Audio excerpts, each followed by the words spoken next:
اعلان نبوت کے بعد میرے حضور علیہ السلام رات کو مکہ کی ایک گلی سے گزر رہے تھے کہ ایک گھر سے کسی کے رونے کی آواز آئی۔ آواز میں اتنا درد تھا کہ میرے حضور علیہ السلام بے اختیار اس گھر میں داخل ہو گئے۔ میرے حضور علیہ السلام نے دیکھا کہ ایک نوجوان چکی پیس رہا ہے اور زارو قطار رو رہا ہے۔ جب میرے حضور علیہ السلام نے اس غلام کے رونے کی وجہ پوچھی تو اس نے کہا میں ایک غلام ہوں، سارا دن اپنے مالک کی بکریاں چراتا ہوں، شام کو جب تھک کر گھر آتا ہوں تو مجھے سکون کی ضرورت ہوتی ہے، مگر افسوس کہ میرا مالک مجھے گندم کی ایک بوری پیسنے کو دے دیتا ہے جس کو پیسنے میں ساری رات لگ جاتی ہے۔ میں اپنی قسمت پہ رو رہا ہوں کہ آخر میں بھی تو ایک انسان ہوں اور میرا جسم بھی آرام مانگتا ہے، سکون مانگتا ہے، لیکن افسوس کہ میرے مالک کو مجھ پر ذرا بھی ترس نہیں آتا۔ یہ سن کر میرے حضور علیہ السلام نے فرمایا کہ میں تمہارے مالک سے کہہ کر تو تمہاری مشقت کم نہیں کروا سکتا، اس لیے کہ وہ کم بخت میری مانے گا ہی نہیں، اور ہاں میں تمہاری مدد کر سکتا ہوں کہ تم سو جاؤ، میں تمہاری جگہ چکی پیستا ہوں، تم سکون کر لو، میں تمہاری جگہ کام کرتا ہوں۔ غلام بہت خوش ہوا، شکریہ کرتے ہوئے یہ غلام سو گیا۔ میرے حضور علیہ السلام اس غلام کی چکی پیستے رہے۔ جب گندم ختم ہوئی تو اسے جگائے بغیر میرے حضور علیہ السلام واپس تشریف لے گئے۔ دوسری رات پھر وہاں چلے گئے، تھکے ہوئے غلام کو سلا کر خود چکی پیسنے لگ گئے۔ چوتھی رات جب آپ وہاں گئے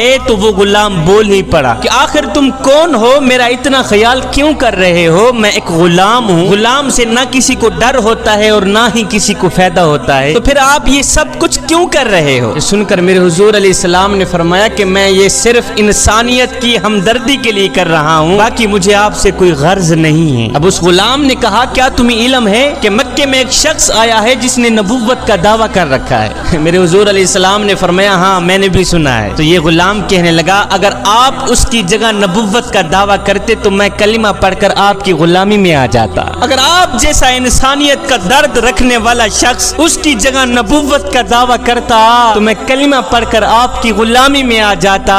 یہ سن کر میرے حضور علیہ السلام نے فرمایا غلام میں انسانیت کے دکھڑوں کو اپنے دکھڑے سمجھنے والا ہوں، میں انسانیت کے درد کو اپنا درد سمجھتا ہوں، اور لوگ مجھے شفیق بھی کہتے ہیں، مجھے مہربان بھی کہتے ہیں، میرا نام محمد ہے، اور سن نبوت کا دعویٰ بھی میں نے ہی کر رکھا ہے۔ کہا سچ سے آپ ہی محمد ہیں؟ میرے نبی نے فرمایا ہاں میں ہی محمد ہوں۔ یہ سن کر غلام قدموں پہ گرا، گر کر کہنے لگا حضور خدا کے لیے مجھے کلمہ پڑھا دیں، اس لیے کہ جو نبی غیروں کا اتنا خیال رکھتا ہے وہ نبی اپنوں کا کتنا خیال رکھتا ہو۔